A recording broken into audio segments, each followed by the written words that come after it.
प्रधानमंत्री नरेंद्र मोदी ने video conferencing के जरिए नवनियुक्त 51,000 से अधिक युवाओं को वितरित किए नियुक्ति पत्र।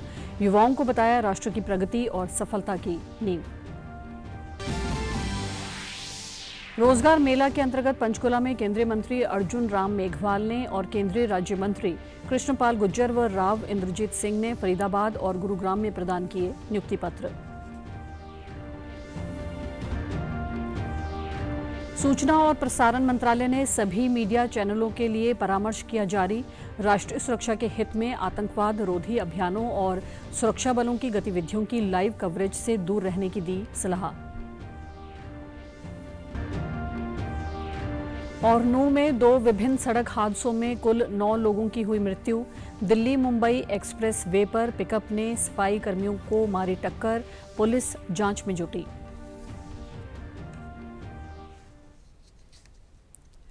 नमस्कार, मैं भानुप्रिया। अब समाचार विस्तार से। प्रधानमंत्री नरेंद्र मोदी ने वीडियो कॉन्फ्रेंसिंग के जरिए नव नियुक्त युवाओं को 51,000 से अधिक नियुक्ति पत्र वितरित किए। यह रोजगार मेले का 15वां संस्करण था। देश भर में कुल 47 जगहों पर रोजगार मेला आयोजित किया गया। अक्टूबर 2022 में रोजगार मेला शुरू होने के बाद से केंद्र सरकार ने 10 लाख से ज्यादा स्थायी सरकारी नौकरियां दी हैं। केंद्र सरकार की ये पहल रोजगार सृजन नियुक्तियों में पारदर्शिता सुनिश्चित करने की दिशा में बड़ा कदम है। प्रधानमंत्री ने युवाओं से देश की आर्थिक प्रगति और आंतरिक सुरक्षा को मजबूती देने के लिए आह्वान किया। उन्होंने कहा कि दायित्वों का ईमानदारी से किया गया निर्वहन ही राष्ट्र निर्माण को सुनिश्चित करेगा। उन्होंने नव नियुक्तों से नागरिक देवो भव का मंत्र अपनाने का आह्वान भी किया।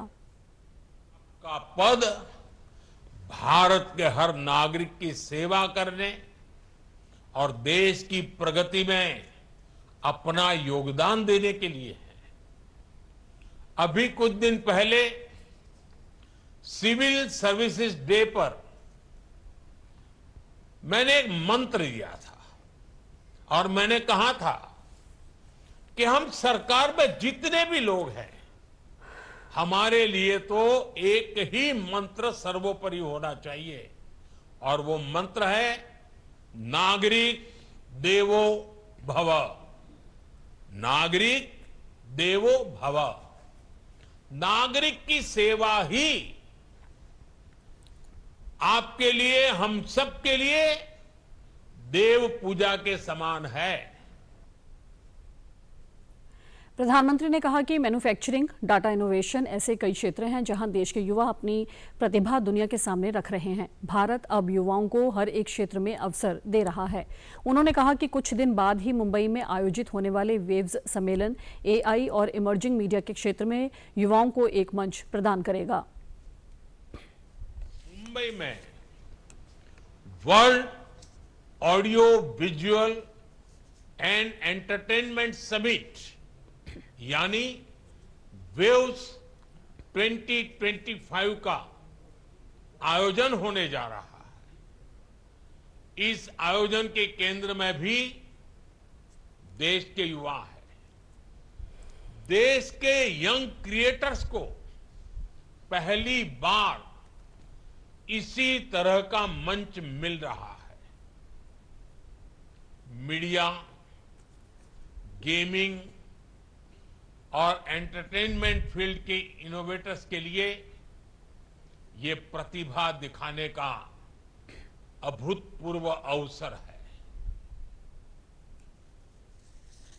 प्रदेश में भी आज पंचकुला, फरीदाबाद और गुरुग्राम में रोजगार मेला के तहत नव नियुक्त अभ्यर्थियों को नियुक्ति पत्र प्रदान किए गए। पंचकुला में आज आयोजित रोजगार मेला में केंद्रीय मंत्री अर्जुन राम मेघवाल ने 56 युवाओं को विभिन्न सरकारी विभागों में नौकरी के नियुक्ति पत्र वितरित किए। इस अवसर पर राज्यसभा सांसद कार्तिकेय शर्मा और कालका विधानसभा से विधायक शक्ति रानी शर्मा भी मौजूद रहीं।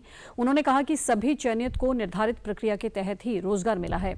केंद्र सरकार युवाओं को रोजगार के अधिक से अधिक अवसर मुहैया करवा रही है। इसी कड़ी में आज प्रधानमंत्री ने 51,000 से अधिक नव नियुक्त अभ्यर्थियों को नियुक्ति पत्र सौंपे हैं। अमृत काल के शानदार पीरियड में आपको सरकारी नौकरी मिल रही है परमानेंट, तो आप भाग्यशाली हैं। तो सबसे पहले तो मैं आप सबको मैं बधाई देता हूं।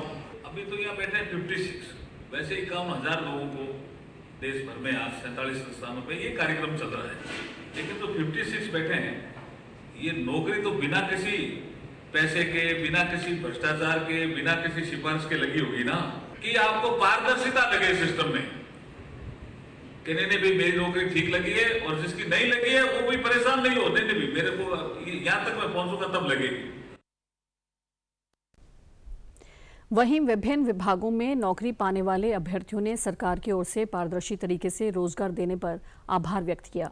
अपॉइंटमेंट लेटर मिला है जो कि अर्जुन मेघवाल सर जो कि हमारे सांसद हैं उनसे मिला है, और मैं इसके लिए पूरी भारत सरकार और श्री नरेंद्र मोदी जी का धन्यवाद करती हूं, जिन्होंने ये रोजगार मेला जैसा प्लेटफॉर्म किया, अपना टैलेंट दिखाने का मौका मिल सके और जो वो डिजर्व करते हैं उन्हें वो मिल सके। Thank you. नियुक्ति दूरसंचार विभाग में पंजाब चंडीगढ़ में हुई है। मैं इसके लिए भारत सरकार की बहुत शुक्रगुजार हूँ और आज मुझे केंद्रीय मंत्री जी के हाथों प्रमाण पत्र मिला। मेरी नियुक्ति टैक्स असिस्टेंट के तौर पर हुई है इनकम टैक्स डिपार्टमेंट में, और मैं मोहाली का रहने वाला हूँ, पंजाब से। और मैं सरकार का धन्यवाद करना चाहूँगा कि उन्होंने मुझे ये अपॉर्चुनिटी दी, और कोशिश करूँगा कि आगे अच्छा काम करूँ।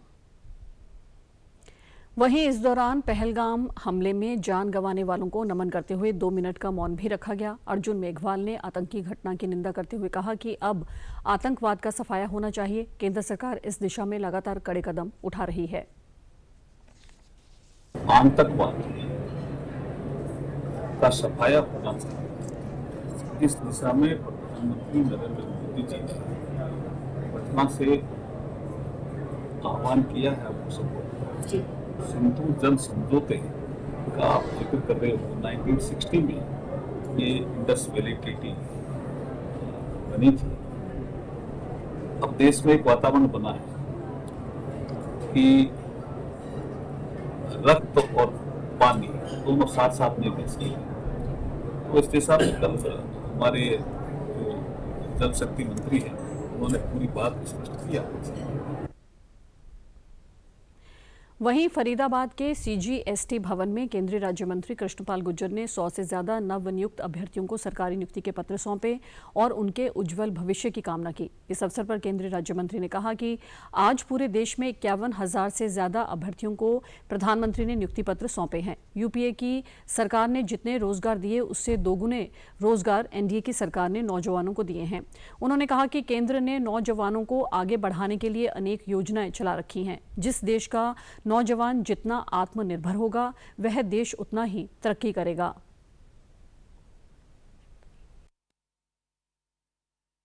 पूरे देश में 15वीं किस्त के रूप में 51,000 से अधिक नवयुवकों को विभिन्न विभागों में देश के यशस्वी प्रधानमंत्री नरेंद्र मोदी जी के द्वारा उनको नियुक्ति पत्र सौंपे गए हैं। यूपीए की सरकार ने जितने रोजगार 10 सालों में नौजवानों को दिए उससे दुगने रोजगार नौजवानों को एनडीए की सरकार में आदरणीय मोदी जी के द्वारा दिए गए हैं।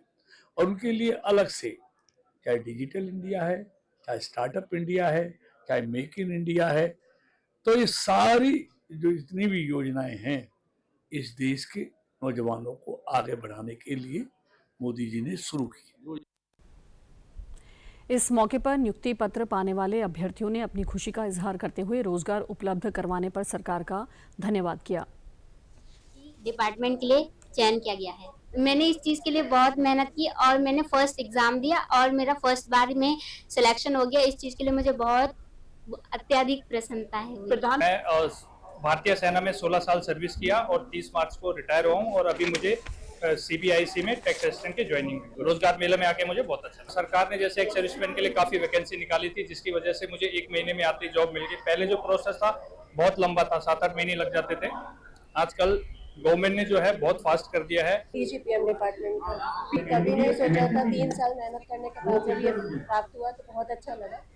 स्वयं मोदी जी के हाथों से और स्वयं यहाँ के डिपार्टमेंट के उनके निरीक्षण में बहुत अच्छा लगा ये प्राप्त करते हुए। बहुत खुशी मिल रही है कि जितना मेहनत किया उस चीज़ की सफलता मिली और यहाँ आकर ये सब अटेंड करने का मौका मिला। उधर गुरुग्राम में आयोजित रोजगार मेला में केंद्रीय राज्य मंत्री राव इंद्रजीत सिंह ने नव नियुक्त युवाओं को नियुक्ति पत्र वितरित किए।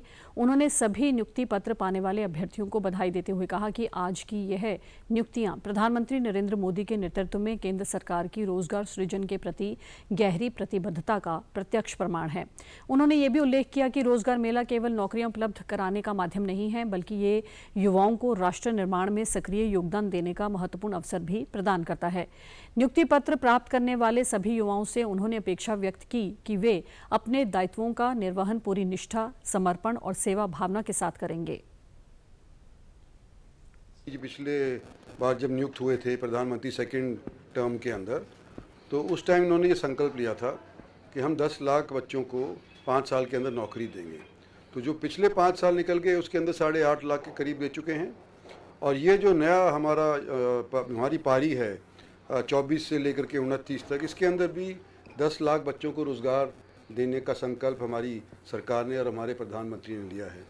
कुल मिलाकर के जब से ये संकल्प लिया गया है, कोई 10 लाख बच्चे भारत सरकार की अनेक उसके अंदर कंपनीज, अनेक डिपार्टमेंट्स के अंदर सिलेक्ट हो गए हैं। तो आज ये 15वां था और आने वाले समय के अंदर और होते रहेंगे।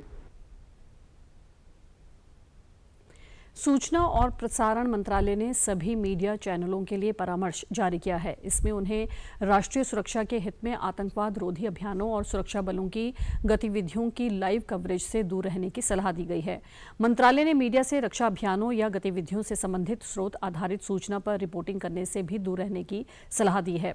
मंत्रालय ने कहा है कि समय से पहले ही संवेदनशील सूचनाओं का खुलासा देश विरोधी तत्वों के लिए सहायक साबित हो सकता है और अभियानों के प्रभाव और सुरक्षा कर्मियों की सुरक्षा को खतरे में डाल सकती है।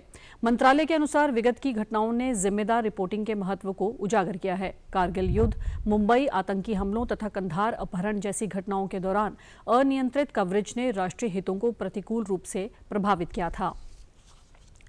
पहलगाम आतंकी हमले के बाद से घाटी में सुरक्षा बल का एक्शन लगातार जारी है। सुरक्षा बलों ने 3 और आतंकियों के घर धमाके से ध्वस्त कर दिए हैं। अब तक कुल 5 आतंकियों के घर गिराए जा चुके हैं। इन आतंकियों के पहलगाम हमले में शामिल होने का संदेह है। सुरक्षा बलों ने पुलवामा के मुरान में जैश-ए-मोहम्मद के एक्टिव आतंकी एहसान उल हक के घर को भी उड़ाया है। वहीं पहलगाम आतंकी हमले के बाद भारत ने सिंधु जल संधि पर रोक लगाते हुए पाकिस्तान को पानी की एक बूंद भी न देने की दिशा में काम करना शुरू कर दिया है। कल गृह मंत्री अमित शाह के आवास पर सिंधु जल समझौता के निलंबन को लेकर बैठक हुई। केंद्रीय गृह मंत्री अमित शाह और जल शक्ति मंत्री CR पाटिल के बीच करीब 45 मिनट लंबी बैठक में पाकिस्तान जाने वाले पानी को रोकने के तरीकों पर गंभीरतापूर्वक रूप से चर्चा की गई। बैठक के बाद ये निर्णय लिया गया कि पानी रोकने के हर संभावित तरीके पर तुरंत काम शुरू किया जाएगा। अधिकारियों को इस दिशा में तुरंत कदम उठाने के निर्देश भी दिए गए हैं। हत्या हुई है, धर्म पूछ के हुई है, ये अत्यंत गंभीर प्रकार का एक काम हुआ है, निर्मम हत्या है। पूरा देश कभी नहीं भूलेगा। अभी उनके साथ कोई भी संधि आज तक हुई होगी और सभी संधि को रद्द कर देना चाहिए, ऐसा मुझे लगता है। सरकार ने जो अभी जल संधि को रद्द कर दी है, एक अच्छा डिसीजन लिया है। इससे पहले जल शक्ति मंत्रालय के सचिव देवश्री मुखर्जी ने पाकिस्तान के जल संसाधन मंत्रालय के सचिव सैयद अली मुर्तजा को एक पत्र लिखा था। पत्र के माध्यम से उन्होंने औपचारिक रूप से पाकिस्तान को सिंधु जल संधि को तत्काल प्रभाव से स्थगित रखने के फैसले के बारे में जानकारी दी थी। मुख्यमंत्री नायब सिंह सैनी ने कल चंडीगढ़ में एक उच्च स्तरीय बैठक की अध्यक्षता करते हुए पहलगाम हमले के बाद उत्पन्न स्थिति और अन्य महत्वपूर्ण मुद्दों पर चर्चा की। उन्होंने इस हमले की कड़े शब्दों में निंदा करते हुए कहा कि ऐसे कृत्य किसी भी सूरत में बर्दाश्त नहीं किए जाएंगे। सीएम ने सभी उपायुक्तों और पुलिस अधीक्षकों को पाकिस्तानी नागरिकों के लिए देश छोड़ने के गृह मंत्रालय के निर्देशों का सख्ती से पालन सुनिश्चित करने के निर्देश दिए। उन्होंने कहा कि केंद्र निर्देशों के अनुसार पाकिस्तानी नागरिकों को 27 अप्रैल तक हरियाणा छोड़ना होगा। चिकित्सा वीजा धारकों को 29 अप्रैल तक का समय दिया गया है। लंबी अवधि के वीजा, राजनयिक वीजा और आधिकारिक वीजा रखने वालों पर निर्देश लागू नहीं होंगे। साथ ही राज्य भर के कॉलेजों और विश्वविद्यालयों में पढ़ रहे कश्मीरी छात्रों की सुरक्षा सुनिश्चित करने के भी निर्देश दिए। उन्होंने राज्य में कानून व्यवस्था की समीक्षा करते हुए ये स्पष्ट किया कि राज्य की शांति भंग करने की कोशिश करने वालों के खिलाफ सख्त कार्रवाई की जाएगी। उन्होंने आज पंजाब के ज़ीरकपुर में आयोजित एक कार्यक्रम कार्यक्रम में ये बात दोहराई। मैंने कल ही ये आदेश किए थे, मैंने अधिकारियों को बुला करके कहा 24 घंटे का समय दिया है, अगर कोई पाकिस्तानी वीजा लेकर के भी मेरी स्टेट के अंदर है उसको पकड़ करके पाकिस्तान छोड़ने का काम करें, मेरी स्टेट के अंदर ना रहें, यहां ना रहे। हमने ये स्पष्ट आदेश अधिकारियों को दिए हैं और उसको फॉलो कर रहा हूं मैं, क्योंकि ऐसे लोगों का यहां स्थान नहीं है। उनको सबक सिखाने का ये समय आ गया है, अब उनको बख्शने का कोई सवाल ही नहीं है। जम्मू कश्मीर के पहलगाम में पर्यटकों पर हुए आतंकी हमले के विरोध में कांग्रेस ने आज प्रदेश में विभिन्न स्थानों पर रोष प्रदर्शन किया। इसी कड़ी में हिसार में कांग्रेस नेताओं ने आक्रोश जताते हुए पाकिस्तान का पुतला फूंका और हमले में मारे गए नागरिकों को श्रद्धांजलि भी अर्पित की। इस अवसर पर उकलाना से कांग्रेस विधायक नरेश सेलवाल ने कहा कि शोक संतप्त परिवारों के प्रति हमारी गहरी संवेदना है। पहलगाम में हमारे निहत्थे लोगों पर गोलियां चलाने की भर्त्सना करते हुए उन्होंने कहा कि पाकिस्तान आतंकी संगठन चला रहा है। आतंकवाद का खात्मा करने के लिए सबको मिलकर काम करना चाहिए। आज पाकिस्तान को सबक सिखाने की जरूरत है। भारत सरकार यूएनए के अंदर लेके जाए, पूरे विश्व के अंदर इसको लेके जाए और पाकिस्तान के खिलाफ एक जो मुहिम छेड़े कि भाई ये जो है आतंकवादी देश है और इसका आतंकवाद का खात्मा करने के लिए सब देश मिलके काम करे। और हमारे जो विपक्ष के नेता है, राष्ट्रीय नेता श्री राहुल गांधी जी, उन्होंने भी कहा कि हम सरकार के साथ हर तरह का समर्थन देने के लिए तैयार है। सरकार जो भी एक्शन लेगी, कांग्रेस पार्टी देश हित में उनके साथ खड़ी है। लातों के भूत बातों से नहीं मानते। मैं कहता हूँ जब गिद्दड़ की मौत आती वो शहर की तरफ आता है, जब पाकिस्तान की मौत आती है तो वो भारत देश के साथ छेड़खानी करता है। आज उनको मजा चखाने की जरूरत है, पाकिस्तान को मुंह तोड़ जवाब देकर आतंकवाद को खत्म करने की जरूरत है। और मेरी केंद्र सरकार से एक अपील है अंतर्राष्ट्रीय स्तर के ऊपर पाकिस्तान को आतंकवादी देश घोषित करवाया जाए। वहीं पहलगाम में हुए आतंकी हमले के विरोध में सोनीपत में कांग्रेस ने कैंडल मार्च निकालकर विरोध प्रकट किया। इस दौरान उन्होंने हमले में मारे गए लोगों को श्रद्धांजलि अर्पित की। कांग्रेस विधायक इंदुराज नरवाल ने कहा कि पहलगाम में एक निंदनीय आतंकी हमला हुआ जिसमें निर्दोष लोगों की जान चली गई। ये बर्बर कृत्य मानवता के विरुद्ध है और कांग्रेस पार्टी इसकी कड़ी निंदा करती है। इस दुखद घड़ी में हमें एकजुट होकर आतंकवाद के खिलाफ अपनी आवाज बुलंद करनी होगी। कांग्रेस पार्टी सरकार के साथ है और आतंक के खिलाफ ठोस कदम उठाने चाहिए। गाँव में हमारे 28 जो नागरिक थे वो शहीद हुए। आतंकवादियों ने सोची समझी रणनीति के तहत उनकी हत्या की गई और बर्बरता के साथ संघीय अपराध किया गया। और आज पूरी कांग्रेस पार्टी पूरे जिला लेवल पर उनके लिए कैंडल मार्च निकाला शहीदों के लिए। और कांग्रेस कार्यालय से सुभाष चंद्र बोस जी जिन्होंने हमारे देश की आज़ादी की लड़ाई लड़ी, उनके चरणों में आके हमने कैंडल मार्च जो मोमबत्ती रखी। और आज हम पूरी कांग्रेस पार्टी देश की सरकार के साथ है। जो उन्होंने हमारे भारतीयों के ऊपर जो हमला किया है वो बहुत ही दर्दनाक घटना है, असहनीय है। हमारा पूरा भारत देश इस दुख की घड़ी में डूबा हुआ है और हम पूरी तरह से महिला कांग्रेस भारत सरकार के साथ है और जो भी मदद होगी हम उनकी तरफ काम करेंगे। उधर पहलगाम में हुई आतंकी घटना के विरोध में रोहतक में भी कांग्रेस ने रोष प्रदर्शन किया और मारे गए निर्दोष लोगों की याद में कैंडल मार्च निकाला गया। इस कैंडल मार्च की अगुवाई कांग्रेस विधायक भारत भूषण बत्रा ने की, जिसकी शुरुआत मानसरोवर पार्क से हुई और अंबेडकर चौक पर समापन हुआ। उन्होंने कहा कि आतंकवाद के खिलाफ पूरा देश एकजुट है। भारतीय सेना के गौरवशाली इतिहास को पूरा विश्व जानता है। देश के ऊपर जो विपदा आई है और जो आतंकियों का अटैक हुआ है उसमें कांग्रेस सरकार के जो भी कदम सरकार उठाएगी उसका हम समर्थन करेंगे। सरकार को अब फैसला लेना है, सरकार को आगे की रणनीति बनानी है। उस रणनीति के अंदर जो भी रणनीति बनाएगी उसका जवाब देने के लिए और जो निर्दोष लोगों पे, निहत्थे लोगों के ये गोलाबारी की गई है, ये बहुत बड़ा जनज्ञ अपराध है और देश की अखंडता को खतरा पहुंच रहा है। हिंदू संगठनों और संत समाज ने भी पहलगाम में हुई घटना के विरोध में आज रोहतक में प्रदर्शन किया। इस दौरान पाकिस्तान और आतंकवाद मुर्दाबाद के नारे लगाए गए, साथ ही आतंकवाद का पुतला दहन किया गया। विश्व हिंदू परिषद के अंतर्राष्ट्रीय महासचिव सुरेंद्र जैन ने कहा कि पहलगाम की घटना से पूरा देश गुस्से में है। पूरा देश चाहता है कि इन हत्याओं का हिसाब होना चाहिए। प्रधानमंत्री नरेंद्र मोदी ने जो कदम उठाया है, उनके साथ पूरा देश खड़ा है। पूरा देश गुस्से से उबल रहा है, इसलिए हम देख रहे हैं वो गुस्सा सड़कों पर दिखाई दे रहा है और सड़कों से निकलकर गलियों में भी दिखाई दे रहा है।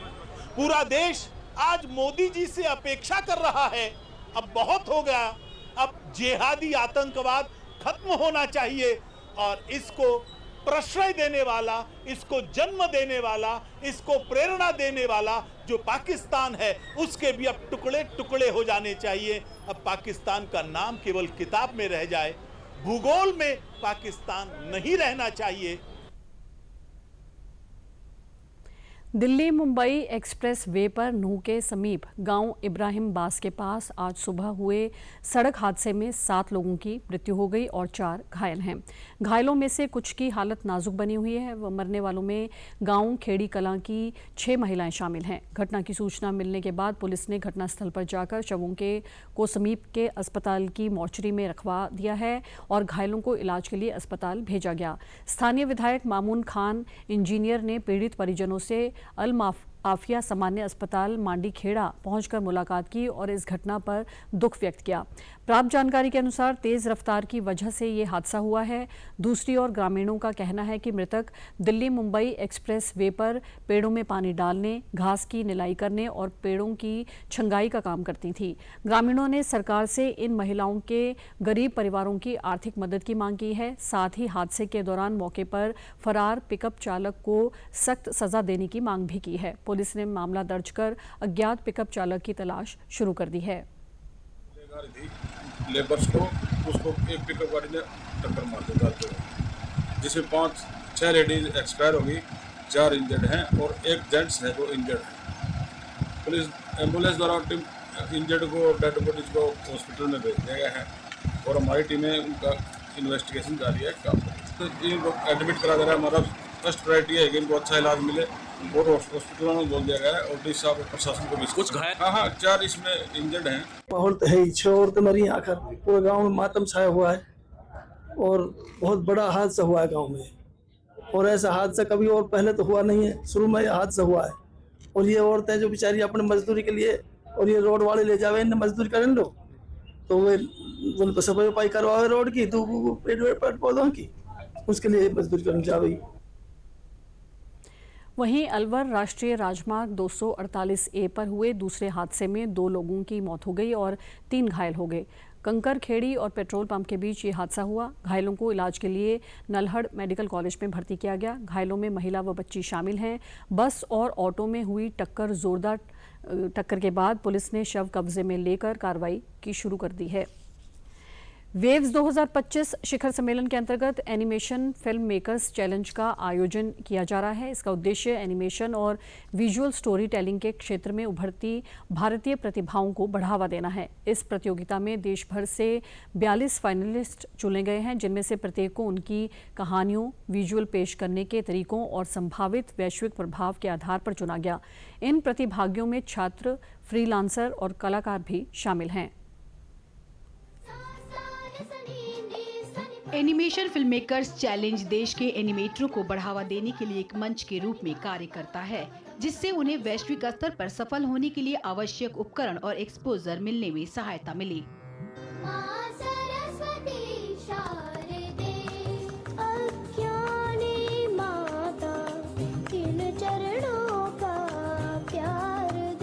सूचना और प्रसारण मंत्रालय द्वारा संयुक्त रूप से समर्थित और डांसिंग एटम्स द्वारा आयोजित यह चैलेंज एनिमेशन और डिजिटल स्टोरी टेलिंग में वैश्विक पहचान बनाने की भारत की बढ़ती महत्वाकांक्षा का प्रतिनिधित्व करती है।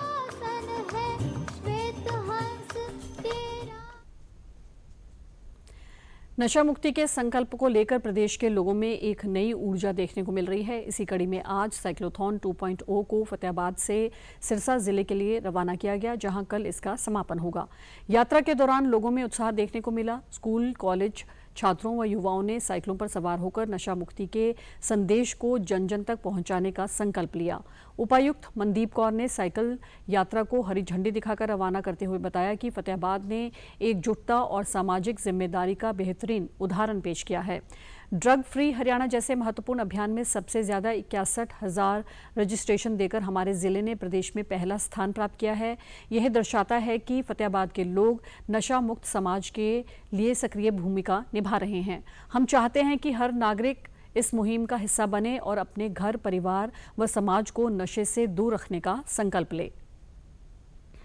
बाकी सारे सिटीजन्स, कॉलेज के स्टूडेंट सारे गए हैं। अभी हरियाणा की बात करो तो सेकंड नंबर पे नहीं, फर्स्ट नंबर पे फतेहाबाद की रजिस्ट्रेशन है। 61,000 सिटीजन्स ने रजिस्टर किया है पोर्टल पे। और बाकी आप देख ही रहे हो माहौल यहाँ पे। अभी तक भी रैली को फ्लैग ऑफ किए हुए 15 मिनट हो गए हैं और अभी भी साइकिल्स जा रहे हैं। वहीं प्रतिभागियों ने कहा कि अगर हम सब मिलकर चलें तो नशा कहीं टिक नहीं सकता। यह यात्रा सिर्फ एक अभियान नहीं बल्कि सामाजिक चेतना की अलग है। हम इस मुहिम में दिल से शामिल हैं और नशे के खिलाफ हर मंच पर आवाज उठाएंगे। अभियान चलाया हुआ है, इसमें हमारे को मौका मिला है चलने का, तो हम जोर शोर से पूरे अपनी ताकत से लगा रहे हैं कि हमारा समाज नशा मुक्त हो और करके रहेंगे हम नशा मुक्त, चाहे कुछ भी हो जाए। सारी जिंदगी का अपना साइकिल यात्रा है। 5 अप्रैल से लगातार चले हुए हैं हम। 3 सीनियर सिटीजन हैं और तीनों हम लगातार चल रहे हैं। अभियान से जागरूकता तो फैलती है, जो नए बच्चे हैं उनमें इसके प्रति जागरूकता होगी और कहीं न कहीं इस प्रभाव का पॉजिटिव रिजल्ट समाज को देखने में मिलेगा। साइकिल यात्रा से जो नशा मुक्ति के लिए जो कार्य किया है, हम उसके स्वागत के लिए आए हैं और हम यहाँ से जो यात्रा निकलेगी उनका स्वागत करेंगे और उन्हें सहयोग करेंगे ताकि हमारा भारत है वो नशा मुक्त हो सके। मुख्यमंत्री नायब सिंह सैनी ने पूसा भवन नई दिल्ली में आयोजित समृद्ध एवं महान भारत इंटरनेशनल कॉन्फ्रेंस विजन 2047 में बतौर मुख्य अतिथि शिरकत की। इस दौरान मुख्यमंत्री ने कहा कि हरियाणा के विश्वविद्यालयों में इंक्यूबेशन सेंटर स्थापित किए गए हैं, शिक्षण संस्थानों में टिकरिंग लैब स्थापित की गई है। इसके अलावा अटल इनोवेशन को जमीन पर लागू करने के लिए विद्यार्थियों में अनुसंधान की प्रवृत्ति को बढ़ाया जा रहा है। गुरुग्राम में हरियाणा इनोवेशन हब स्थापित किया गया है, साथ ही हर जिले में भी इनोवेशन हब बनाए जा रहे हैं। उन्होंने कहा कि जीवन के हर क्षेत्र और विकास के हर पहलू में एआई का बड़ा महत्व है, इसलिए हरियाणा में एआई मिशन का गठन कर गुरुग्राम और पंचकुला में एक हब स्थापित किया जाएगा। इनमें हरियाणा के 50,000 से अधिक युवाओं और पेशेवरों को अति आधुनिक तकनीकों में प्रशिक्षित किया जाएगा। केंद्रीय सामाजिक न्याय एवं अधिकारिता राज्य मंत्री डॉक्टर रामदास आठवले ने कल कुरुक्षेत्र विश्वविद्यालय के सभागार में आरपीआई द्वारा आयोजित डॉक्टर भीमराव अंबेडकर जयंती समारोह में शामिल हुए। इस दौरान उन्होंने कहा कि बाबा साहेब डॉक्टर भीमराव अंबेडकर ने देश में भेदभाव को खत्म करने, जातिवाद को खत्म करने और पूरे देश को एकजुट करने और दलितों के हितों की लड़ाई लड़ी। वहीं पहलगाम में हुए आतंकी हमले को लेकर उन्होंने कहा कि केंद्र सरकार अब आतंकवादियों और पाकिस्तान को सबक सिखाने का काम करेगी। सरकार ने अहम फैसला लेते हुए जम्मू कश्मीर के पहलगाम में हुए आतंकवादी हमले के बाद देश ने पाकिस्तान का पानी बंद कर दिया। ऐसे लोगों की हत्या करना ये बहुत बड़ा अमानवीय कृत्य हुआ है। ये क्रूर इसी तरह का घटना घटी है और इस घटना का निषेध करने के लिए मेरी पार्टी देश भर में जगह जगह पर आंदोलन भी कर रही है और पाकिस्तान को कड़ा जवाब देना चाहिए। जो पाक है, ये पाक को शौक लगाने की आवश्यकता है। तो मोदी जी की जो सरकार है, ये सरकार का पूरा ध्यान जम्मू कश्मीर की तरफ है और इसीलिए हम कोई डरने वाले लोग नहीं है। जरूर हमारे 28 लोग शहीद हुए हैं, 28 लोगों ने अपने देश के लिए कुर्बानी दी है। अभी आतंकवादियों का तो खात्मा होना ही चाहिए, लेकिन मेरे पार्टी का ओपिनियन ये है जब तक पाक व्याप्त कश्मीर पाकिस्तान के पास है तब तक इसी तरह के हमले होते रहेंगे।